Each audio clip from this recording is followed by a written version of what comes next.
जय हिंद दोस्तों, मैं हुकम धारावत आप सभी का स्वागत करता हूं। हम पढ़ रहे थे अक्षांश और देशांतर रेखाएं। आज उसका ये तीसरा वीडियो है।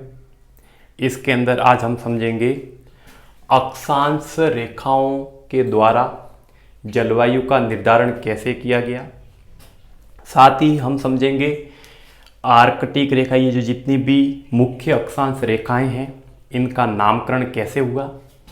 साथ में हम देखेंगे कि 67.5 डिग्री आर्कटिक रेखा को 67.5 डिग्री ही क्यों माना गया, 60 डिग्री क्यों नहीं माना गया। इसी तरह अंटार्कटिक रेखा को भी 67.5 डिग्री ही क्यों माना गया। मकर रेखा और कर्क रेखा को 23.5 डिग्री ही क्यों माना गया, 20 डिग्री क्यों नहीं माना गया। इसके बारे में हम पढ़ेंगे। साथ में हम पढ़ेंगे पृथ्वी का अक्षीय जो झुकाव है उसके बारे में। अगर पृथ्वी का अक्षीय झुकाव नहीं होता तो क्या परिवर्तन होते, अक्षीय झुकाव है तो उसका क्या प्रभाव पड़ता है, इसके बारे में विस्तार से समझेंगे। तो सबसे पहले हम समझते हैं पृथ्वी का अक्षीय झुकाव। आप सभी को पता है पृथ्वी का जो अक्षीय झुकाव है वो है 23.5 डिग्री। पृथ्वी अपने अक्ष पर 23.5 डिग्री झुकी हुई है। अब अक्षीय झुकाव को अच्छे तरीके से समझने के लिए हम यहां पर आपको बता रहे हैं। आप सभी को पता है कि सूर्य जो है इसके चारों ओर ही पृथ्वी है वो घूमती रहती है। तो सूर्य के चारों ओर पृथ्वी जो घूमती है उसका जो ये पृथ्वी का जो रास्ता आपको नजर आ रहा है, जिस रास्ते से होकर सूर्य के चारों ओर पृथ्वी है वो घूमती रहती है, ये रास्ता है, ये पृथ्वी का कक्ष कहलाता है। इस रास्ते को क्या कहते हैं, पृथ्वी का कक्ष। ये मान लो पृथ्वी है, तो ये पृथ्वी ये सूर्य के चारों ओर घूम रही है और ये घूमने वाला जो एक काल्पनिक आपको रास्ता जो नजर आ रहा है उसको पृथ्वी का कक्ष कहते हैं। अब ये जो सीधा इसको बोला जाता है अक्ष, ठीक है। तो सूर्य के चारों ओर जो पृथ्वी घूमती है उसका ये जो काल्पनिक रास्ता है, मार्ग है, उसको तो कक्ष बोला जाता है। और ये जो उत्तरी और दक्षिणी ध्रुव को केंद्र से होकर मिलाने वाली जो रेखा है उसको बोलते हैं अक्ष।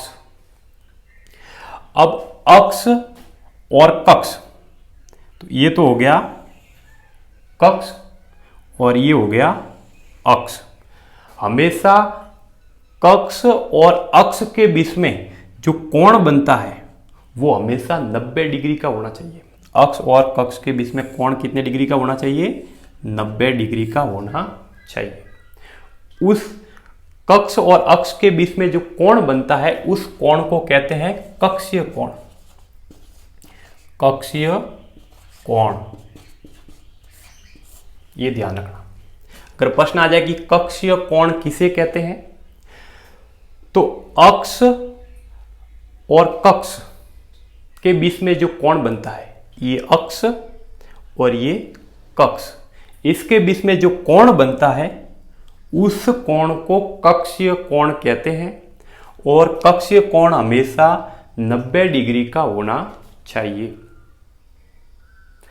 अब ये तो हो गई कक्षीय कोण किसे कहते हैं उसकी बात। अब हमारी पृथ्वी का अक्ष तो ऐसे कोई सीधा तो है नहीं, हमारी पृथ्वी है वो अपने अक्ष पर 23.5 डिग्री झुकी हुई है। तो 23.5 डिग्री पृथ्वी का अक्षीय झुकाव है ऐसे। इसीलिए मैंने इस टाइप का मैं आपको समझाता हूँ, हमेशा इस टाइप का बनाता हूँ। इस टाइप के बनाते के पीछे जो मकसद है, कारण है वो कि पृथ्वी अपने अक्ष पर 23.5 डिग्री झुकी हुई है। तो पृथ्वी का जो वास्तविक अक्ष है, पृथ्वी का वास्तविक अक्ष ये है ऐसा। पृथ्वी का वास्तविक अक्ष ऐसे सीधा ना होकर कैसा है, झुका हुआ है।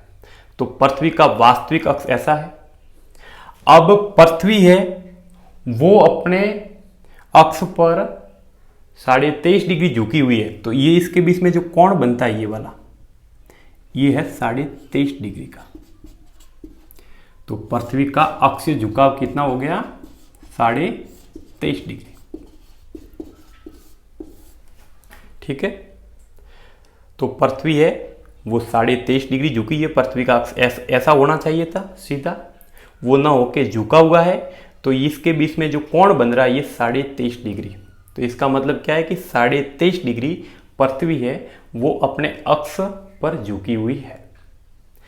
अब मैंने आपको बताया कि हमेशा कक्षीय कोण 90 डिग्री का होना चाहिए। ये कितने डिग्री का होना चाहिए? 90 डिग्री का। कक्षीय कोण 90 डिग्री का होना चाहिए। और पृथ्वी है वो 23.5 डिग्री झुकी हुई है। तो 90 में से 23.5 डिग्री क्या कर लो? माइनस कर लो। कितने बचे पीछे? 67.5 डिग्री। ये जो 67.5 डिग्री का ये वाला कोण हो गया, ये कोण हो गया 67.5 डिग्री का, और ये हो गया 23.5 डिग्री का। तो अगर पृथ्वी के बारे में प्रश्न आता है आपके पास कि पृथ्वी अपने अक्ष पर कितनी झुकी हुई है, तो 23.5 डिग्री। पृथ्वी का कक्षीय कोण कितना है? 67.5 डिग्री। अगर पृथ्वी झुकी हुई नहीं होती तो पृथ्वी का कक्षीय कोण होता 90 डिग्री, ऐसे सीधा। परंतु पृथ्वी झुकी हुई है तो 23.5 डिग्री झुकी हुई है, तो 23.5 डिग्री 90 में से क्या हो गए? माइनस हो गए। तो कोण कितने का बन गया? 67.5 डिग्री का। तो यहां पर आपके 2-3 प्रश्न बनते हैं, वो ध्यान से आप कि कक्षीय कोण क्या होता है। तो आपको बताना है कि कक्ष और अक्ष के बीच में जो कोण बनता है वो कक्षीय कोण कहलाता है। कक्षीय कोण कितने डिग्री का होना चाहिए? तो 90 डिग्री का होना चाहिए। पृथ्वी का कक्षीय कोण कितने डिग्री का है? 67.5 डिग्री का है। तो पृथ्वी का कक्षीय कोण 67.5 डिग्री क्यों है? क्योंकि पृथ्वी अपने अक्ष पर 23.5 डिग्री झुकी हुई है, इसलिए जो कक्षीय कोण होना चाहिए उसमें से 23.5 डिग्री क्या हो गए? माइनस हो गए। इसलिए पृथ्वी का कक्षीय कोण कितना हो गया? 67.5 डिग्री। अब एक प्रश्न मैं आपको देता हूं, वो प्रश्न इसका उत्तर आप कमेंट में मुझे जरूर बताना। ये जो प्रश्न है, आपको पता होगा कि जो चंद्रमा है, जो पृथ्वी का क्या है? उपग्रह है। ये चंद्रमा अपने अक्ष पर 5 डिग्री झुका हुआ है। चंद्रमा का अक्षीय झुकाव कितना है? चंद्रमा का अक्षीय झुकाव जो है वो है 5 डिग्री। चंद्रमा का अक्षीय झुकाव है 5 डिग्री। तो आपको मुझे बताना है कि चंद्रमा का कक्षीय कोण कितना होगा।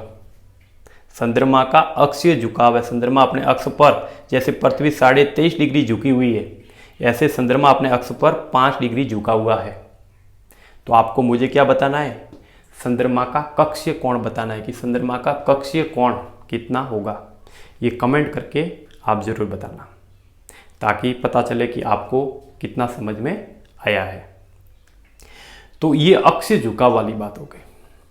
अब हम जो देख रहे हैं, अगर ये पृथ्वी का अक्षीय झुकाव नहीं होता, पृथ्वी है अपने अक्ष पर ऐसे झुकी हुई नहीं होती इस टाइप से, तो क्या परिवर्तन होता, वो देखते हैं।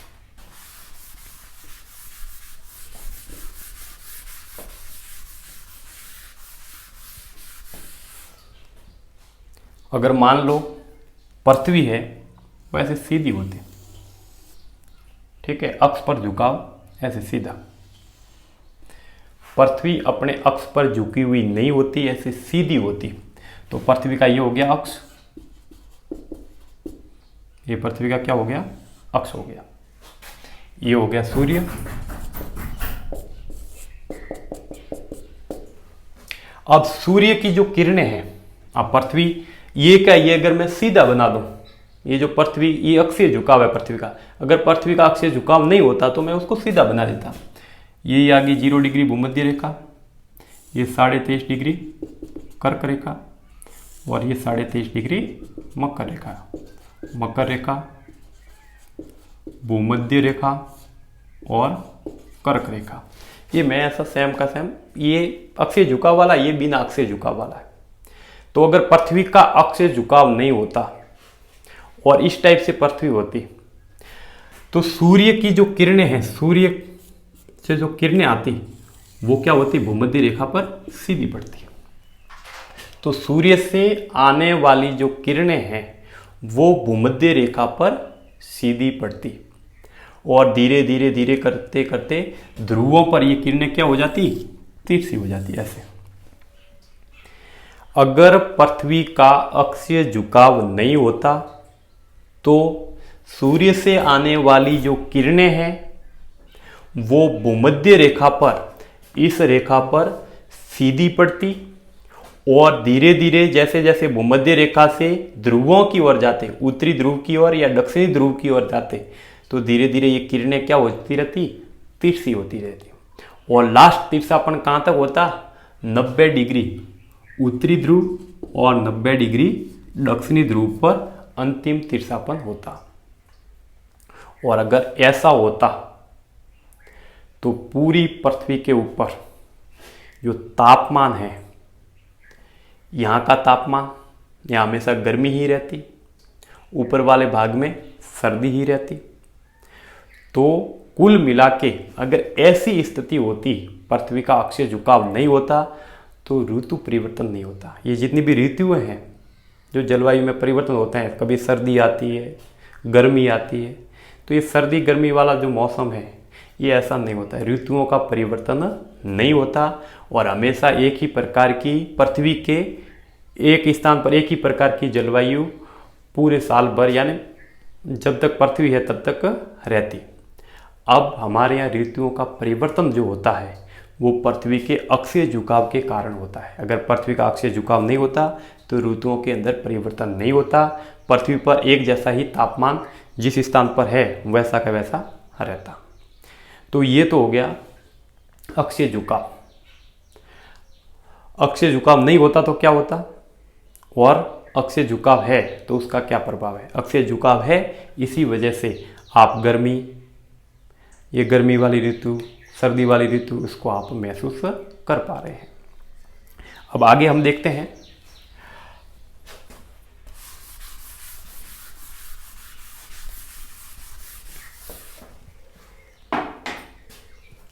अब पृथ्वी है वो 23.5 डिग्री अपने अक्ष पर झुकी हुई है।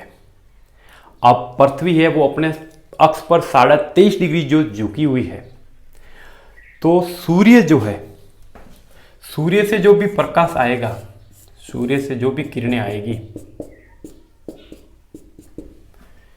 जितनी पृथ्वी झुकी हुई है वहां तक सूर्य की किरणें क्या पड़ेगी, सीधी पड़ेगी। तो ये आपको ध्यान रखना है, जितना पृथ्वी का अक्ष झुका हुआ है वहां तक सूर्य की किरणें सीधी पड़ेगी, उसके बाद सूर्य की किरणें क्या हो जाएगी, तिरछी हो जाएगी। जैसे ये पृथ्वी है,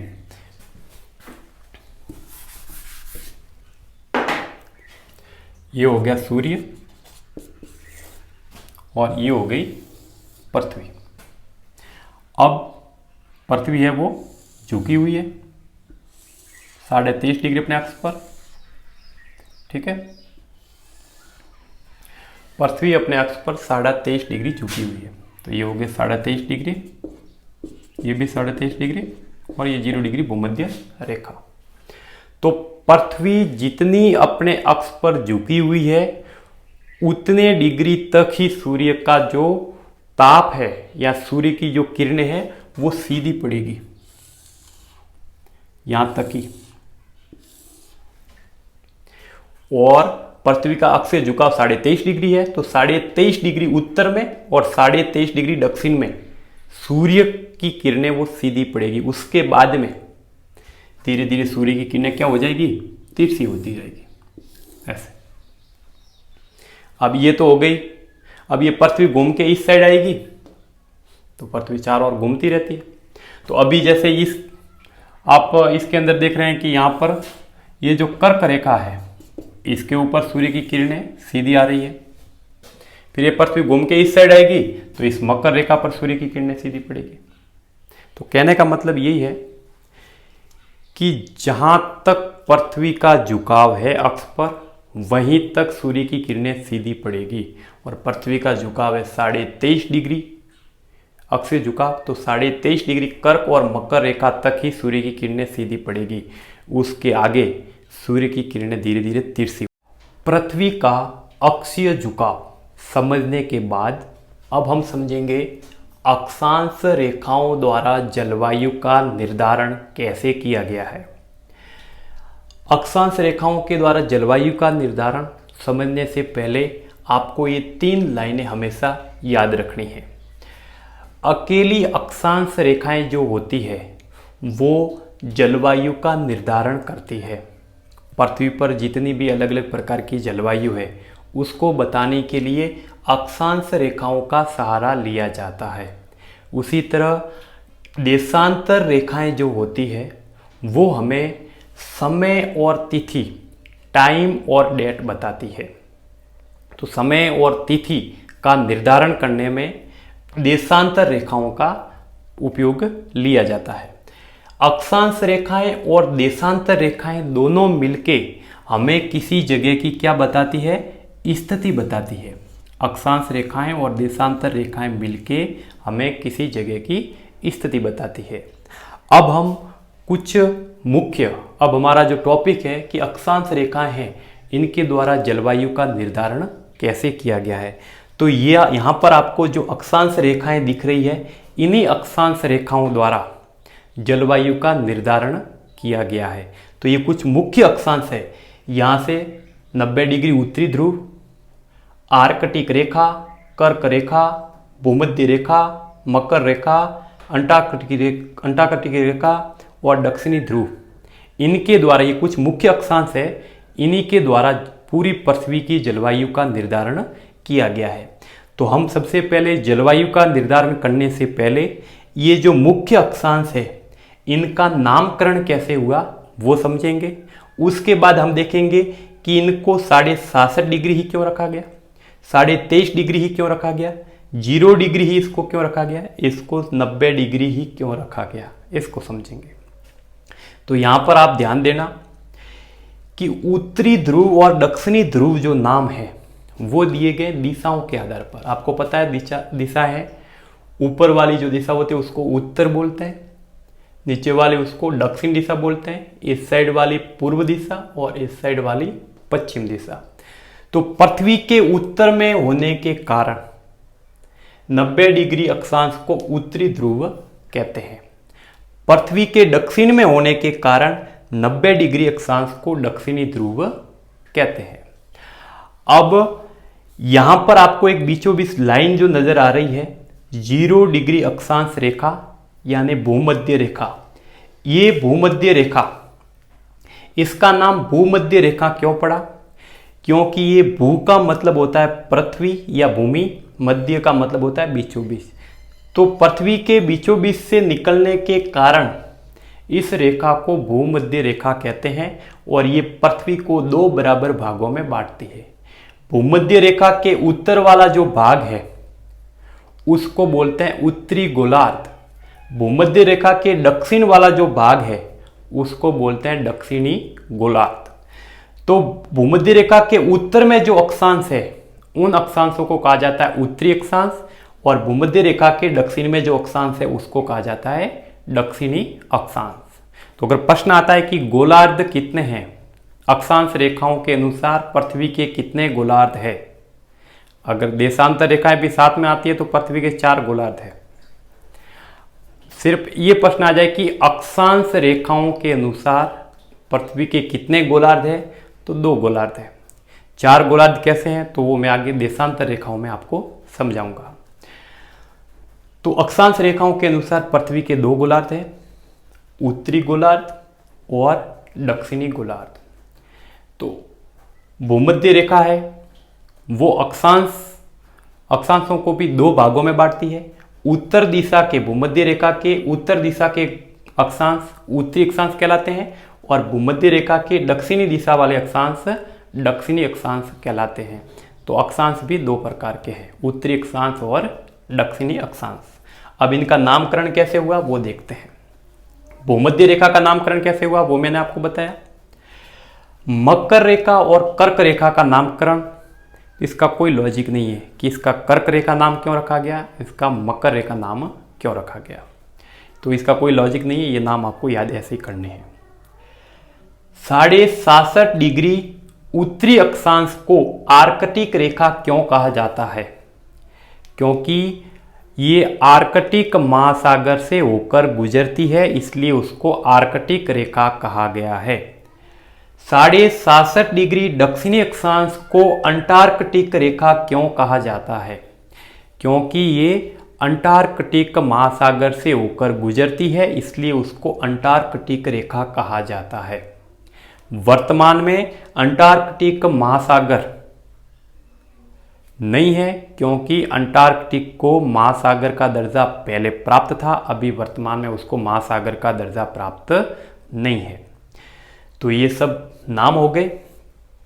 अब हम देखेंगे कि इनको 90 डिग्री क्यों रखा गया, 66.5 डिग्री क्यों रखा गया, 23.5 डिग्री क्यों रखा गया, 0 डिग्री क्यों रखा गया, 23.5 डिग्री, 67 डिग्री, 90 डिग्री क्यों रखा गया।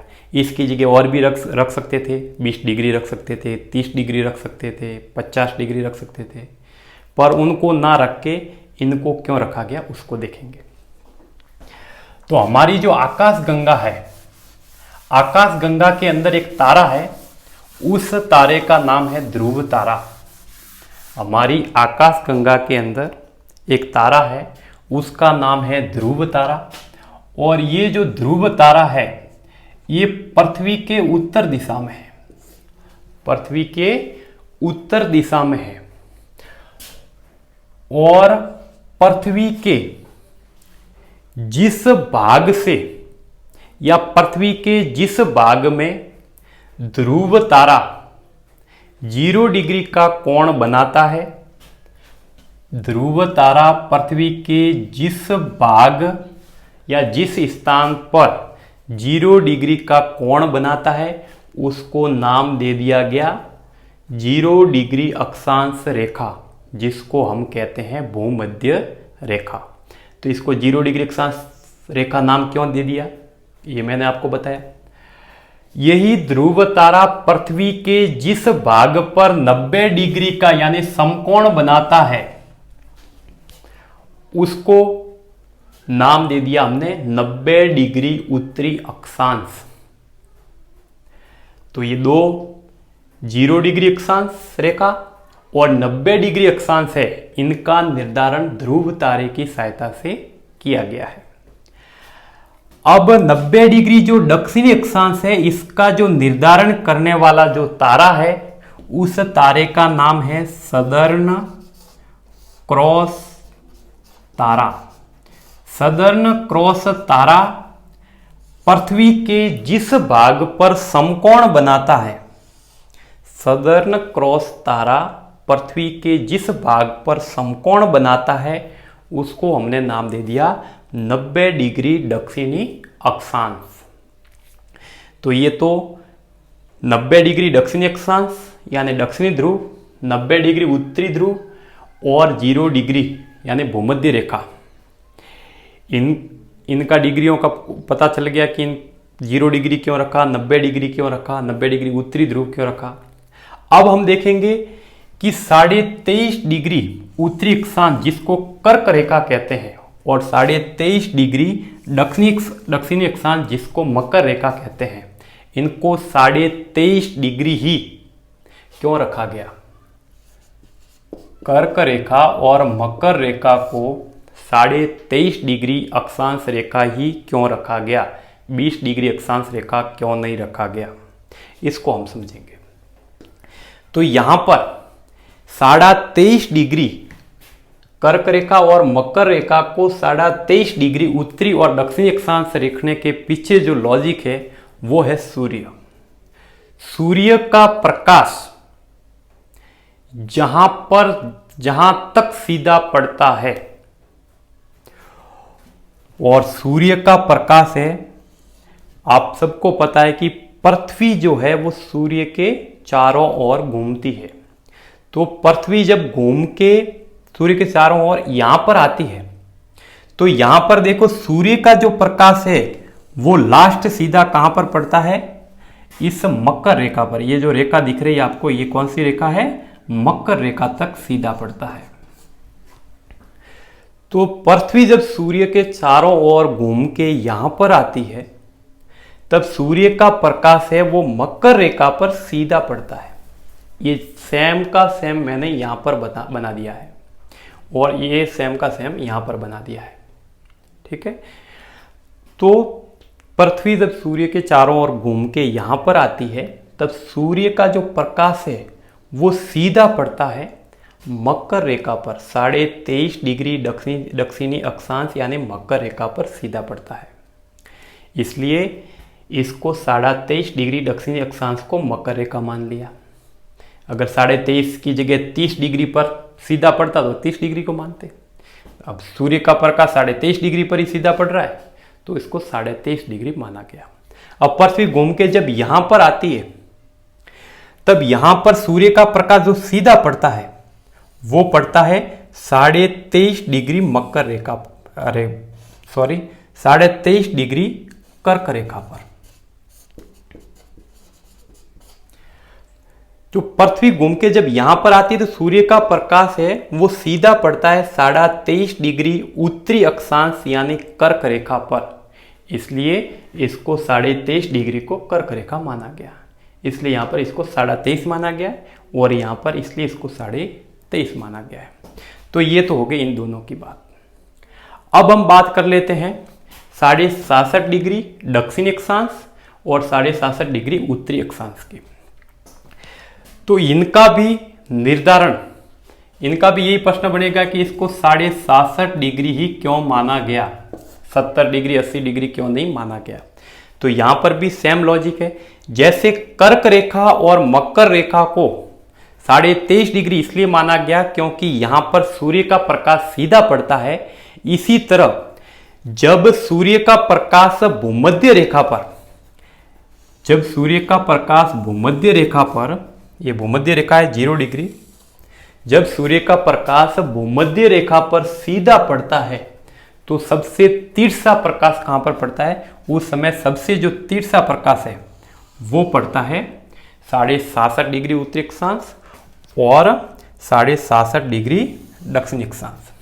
जब पृथ्वी घूम के सूर्य के चारों ओर यहां पर आती है और भूमध्य रेखा पर सूर्य का प्रकाश जब सीधा पड़ता है तो सबसे तिरछा पड़ता है उत्तरी अक्षांश, 66.5 डिग्री उत्तरी अक्षांश पर सबसे तिरछा प्रभाव या तिरछा प्रकाश पड़ता है।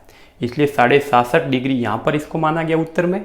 और जब पृथ्वी घूम के इस साइड आती है तब सूर्य का प्रकाश जब भूमध्य रेखा पर सीधा पड़ता है उस समय सबसे तिरछा पड़ता है 66.5 डिग्री दक्षिणी अक्षांश पर। इसलिए इसको 66.5 डिग्री दक्षिणी अक्षांश माना गया है। तो ये तो बात हो गई इनकी कि इनका नामकरण कैसे हुआ, इनको इतना अक्षांश ही क्यों माना गया, ज्यादा कम क्यों नहीं माना गया, इसकी बात हो गई। अब जो हम बात करेंगे, अब हम बात करेंगे जलवायु के बारे में कि जलवायु का निर्धारण कैसे किया गया।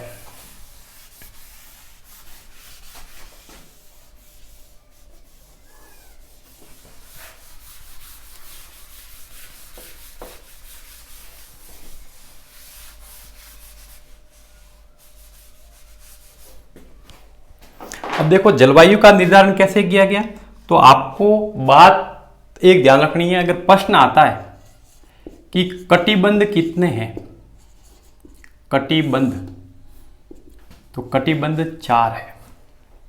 यहां पर कटिबंध का कोई अर्थ पूछे कि कटिबंध क्या है, तो कटिबंध का मतलब होता है 2 अक्षांश रेखाएं। ये जो रेखाएं आपको दिख रही है ये अक्षांश रेखा है। तो 2 अक्षांशों के बीच की जो दूरी है या 2 अक्षांश रेखाओं के बीच की दूरी या 2 अक्षांश रेखाओं के बीच का जो क्षेत्र है उसको कटिबंध कहते हैं। और कटिबंध है वो 4 है। कटिबंध कितने हैं, 4 कटिबंध है। एक कटिबंध है शीत कटिबंध,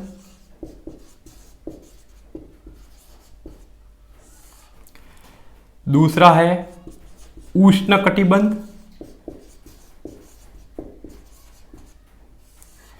तीसरा है उपोष्ण कटिबंध,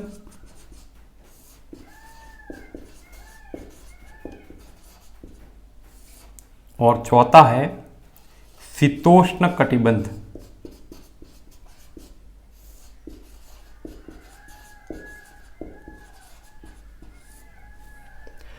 अब ये पृथ्वी की जलवायु है, जलवायु के बारे में देख लेते हैं।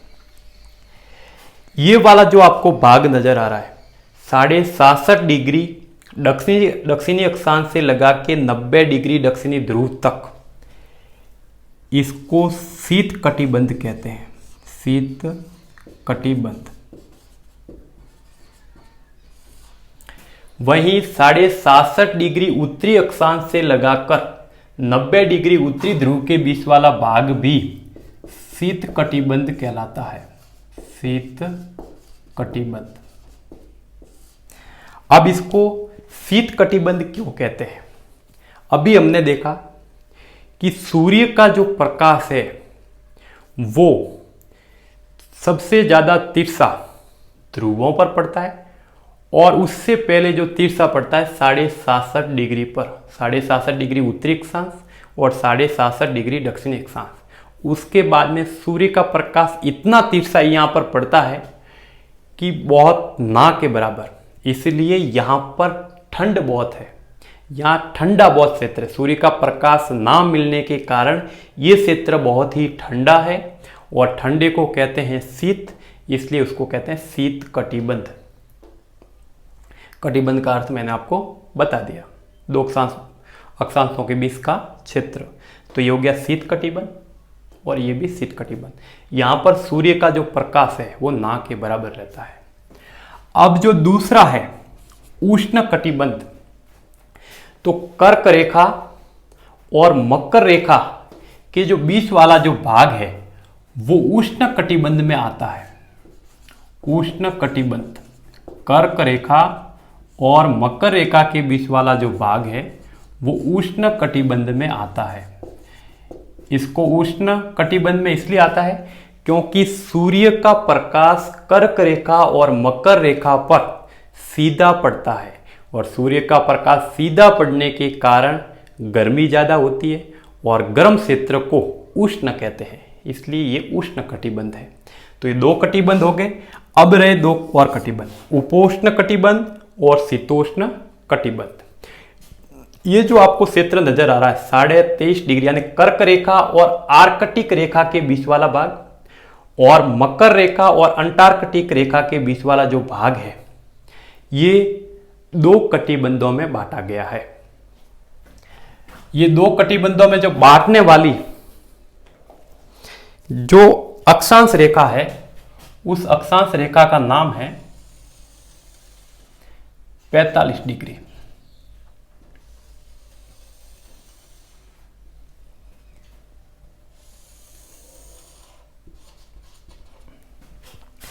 पैंतालीस डिग्री उत्तरी अक्षांश और 45 डिग्री दक्षिणी अक्षांश जो है वो इस क्षेत्र को दो भागों में बांटती है। जो शीत कटिबंध के पास वाला है उसको तो कहते हैं शीतोष्ण कटिबंध। शीतोष्ण कटिबंध। और जो उष्ण कटिबंध के पास वाला भाग है उसको कहते हैं उपोष्ण कटिबंध। उपोष्ण कटिबंध। ये का ये सेम यहां पर उष्ण कटिबंध के पास वाला उपोष्ण कटिबंध, और शीत कटिबंध के पास वाला शीतोष्ण कटिबंध। इस तरह पृथ्वी के ऊपर अगर मोटे तौर पर देखें कटिबंध जलवायु के क्षेत्र देखें तो वो आपके 4 प्रकार के हैं। शीत कटिबंध, उष्ण कटिबंध, उपोष्ण कटिबंध और शीतोष्ण कटिबंध। इसलिए यहां पर देखो जलवायु बताने के लिए किस रेखाओं का सहारा लिया गया? अक्षांश रेखाओं का सहारा लिया गया। ये अक्षांश रेखा ही है जो जलवायु को बताती है, इसलिए कहा जाता है कि जलवायु का निर्धारण है वो अक्षांश रेखाओं के द्वारा किया जाता है। अब एक और बात आती है, एक प्रश्न है, वो प्रश्न इसका उत्तर आप मुझे कमेंट बॉक्स में जरूर देना। ये जो प्रश्न है, भारत का अक्षांशीय विस्तार मैं आपको बता रहा हूं, 8 डिग्री 4 मिनट से 37 डिग्री 6 मिनट उत्तरी अक्षांश